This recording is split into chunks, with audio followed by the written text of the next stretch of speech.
Let's solve one more question based on round robin CPU scheduling algorithm. यहाँ पर हम सबसे पहले देखेंगे जीरोथ अराइवल टाइम पे हमारे पास प्रोसेस P1 ही आया है केवल रेडी क्यू में, तो हम इस प्रोसेस P1 को सीपीयू में एलोकेट कर देंगे इसके एग्जीक्यूशन के लिए।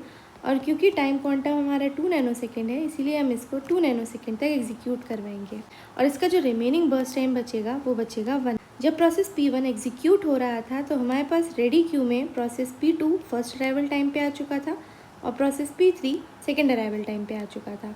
और क्योंकि प्रोसेस P1 अपना एग्जीक्यूशन अभी कंप्लीट नहीं कर पाया है, तो eight the end of ready Q process P1 place हो जाएगा। अब हम रेडी क्यू से प्रोसेस P2 को उठाएंगे और सीपीयू में इसके एग्जीक्यूशन के लिए इसको एलोकेट कर देंगे। हम इसको 2 नैनोसेकेंड तक चलाएंगे तो इसका रिमेनिंग बर्स्ट टाइम बचेगा 2।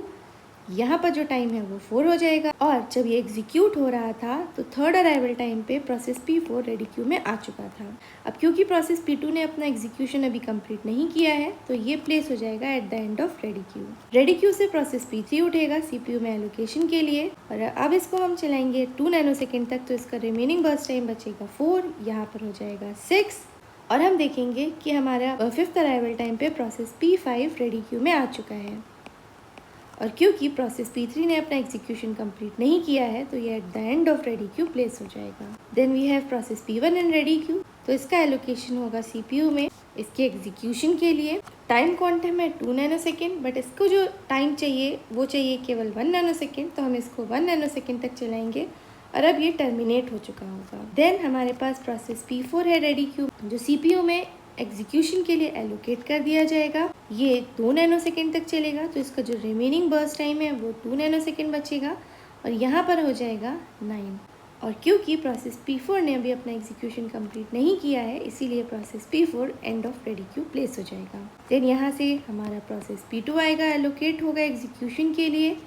हम इसको 2 नैनोसेकेंड तक चलाएंगे। प्रोसेस P2 भी अपना एग्जीक्यूशन कंप्लीट करके टर्मिनेट हो जाएगा। Then we have process P5 जो सीपीयू में एलोकेट होगा अपने एग्जीक्यूशन के लिए। इसको 2 नैनोसेकेंड तक चलाएंगे। Then we have process P3, again इसको 2 नैनोसेकेंड तक चलाएंगे और क्योंकि इसने अपना एग्जीक्यूशन कंप्लीट नहीं किया है, तो ये and of ready queue place हो जाएगा। Then we have process P4, ये सीपीयू में एलोकेट होगा, 2 नैनोसेकेंड तक चलेगा और ये टर्मिनेट हो जाएगा। देन हमारे पास प्रोसेस P3 बचा है, ये हमारा एग्जीक्यूशन के लिए सीपीयू में जाएगा। ये 2 नैनोसेकेंड तक चलेगा और टर्मिनेट हो जाएगा। ये एवरेज टर्न अराउंड टाइम और एवरेज वेटिंग टाइम। P1 का कंप्लीशन टाइम है 7, P2 का है 11, P3 का है 19, P4 17 और P5 का है 13। Turn around time will be, waiting time will be